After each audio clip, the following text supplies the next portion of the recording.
Hoje nós vamos começar a falar sobre morfologia e a gente vai começar pelo substantivo. Mas antes eu quero falar para vocês que esse estudo que eu quero fazer aqui, essa revisão na verdade que eu quero fazer com vocês de morfologia, tem alguma base mais na gramática tradicional, porque eu vou trazer aqueles termos que a gente costuma ver no colégio, mas eu quero que a gente pense sobre eles. Eu quero que a gente faça algo que não seja necessariamente decorado, até porque para acessar esses termos é só buscar em qualquer gramática. Então a questão aqui que eu quero colocar é como pensar a língua. É por que nós fazemos essa divisão de determinadas palavras querem dizer determinada coisa. Começando pelo substantivo, o substantivo é a palavra essencialmente que nomeia. E aqui nós vamos sempre usar a palavra como representação. Como nós não temos como ter todos os objetos do mundo em mãos para poder mostrar eles quando nós queremos falar sobre eles, nós usamos uma palavra. E quando eu digo aquela palavra para alguém, a outra pessoa sabe que eu estou falando sobre aquele objeto.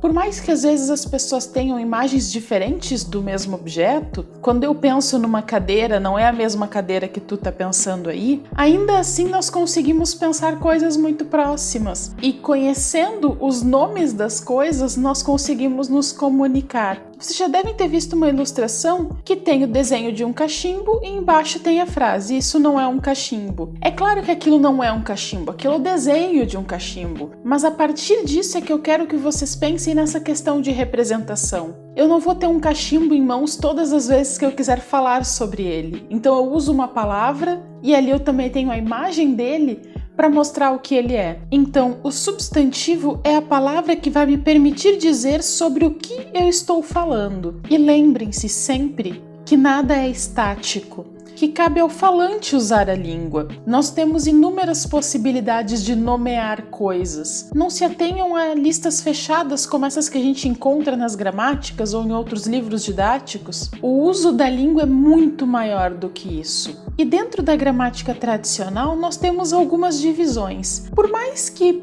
algumas delas até a gente possa questionar bastante quais são os seus exemplos e porquê dessas divisões, elas podem ser interessantes para a gente pensar a língua. E de qualquer forma nós sabemos que elas seguirão sendo cobradas em determinadas provas que caem à língua portuguesa. Então a gente precisa conhecer elas, mas não quer dizer que a gente tenha que aceitar tudo por completo. Nós temos a divisão dos substantivos, dos nomes, entre comuns e próprios, em que os comuns vão determinar todos os seres de uma mesma espécie e o próprio vai dar o nome daquele ser em particular. Nos comuns nós teríamos, por exemplo, uma cadeira, que com o mesmo nome eu consigo denominar todas as cadeiras que existem, e no próprio eu tenho o nome de uma pessoa, que eu chamando ela eu sei que eu estou falando daquela pessoa. Também temos concreto e abstrato, e aqui a questão filosófica acaba ficando muito maior.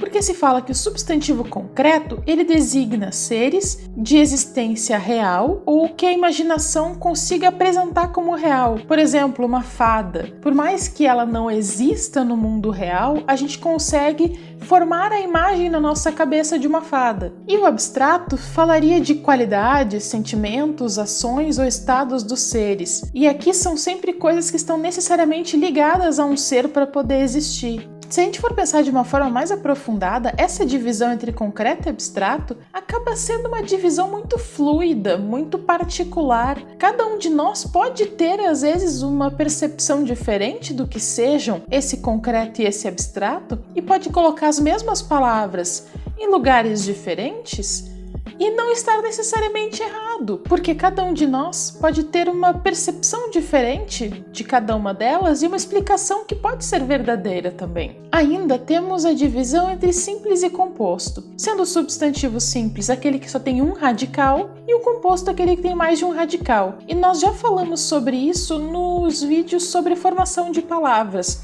sobre o que seria esse radical e todas as partes que formam uma palavra. Da mesma forma, também temos substantivos primitivos e substantivos derivados, que também têm a sua explicação lá na formação da palavra, pois eles derivam de uma outra palavra da língua portuguesa ou não. E nós temos os substantivos coletivos, que com uma determinada palavra denominam um conjunto de seres da mesma espécie. Agora nós temos também palavras substantivadas, que são palavras de outras classes flexões gramaticais que podem ser modificadas a fim de serem entendidas como substantivo, ou seja, palavras de outras classes que podem ser usadas também para nomear. E é por isso que eu falei antes que nada é estático, que o falante da língua é que vai fazer uso de todas as palavras para poder dizer aquilo que ele quer dizer. Agora nós temos as flexões dos substantivos. De que forma as palavras que são substantivos podem se modificar? Porque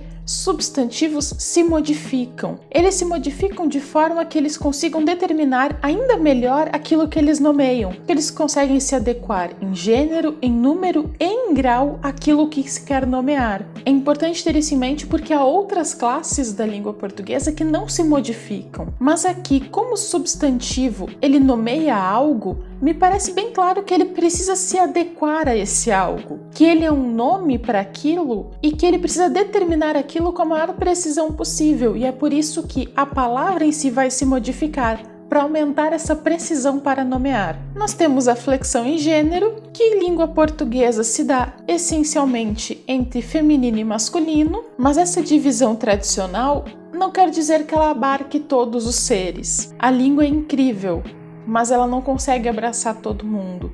E é por isso que hoje nós fazemos a discussão do gênero neutro em língua portuguesa. Porque, mais uma vez, a língua não é estática. E ela não se modifica apenas no nível em que nós estamos falando agora. Ela se modifica historicamente, se modifica no nível do passar do tempo também. Então, muitos usos que a língua já teve historicamente, ela não tem mais hoje, porque os falantes não consideram mais necessário. E as discussões que nós fazemos hoje em língua portuguesa, provavelmente são as que vão fundar as modificações futuras. E dentro do que nós temos hoje como língua portuguesa, a modificação de gênero se dá pela modificação ou acréscimo no final da palavra, há diversas possibilidades para fazer essa adequação, ou mesmo usando uma palavra completamente diferente. E há palavras também que se modificam de outras formas para se adequar ao gênero, aos substantivos uniformes em gênero, que são, primeiro, os epicenos, que determinam certos animais aos quais se acrescenta macho e fêmea ao nome mantendo o artigo, como em o jacaré macho e o jacaré fêmea. Há ainda os sobrecomuns, que designam pessoas que só têm um gênero, como a criança ou o cônjuge. E nós também podemos falar sobre os comuns de dois gêneros, que são aqueles substantivos que se mantêm,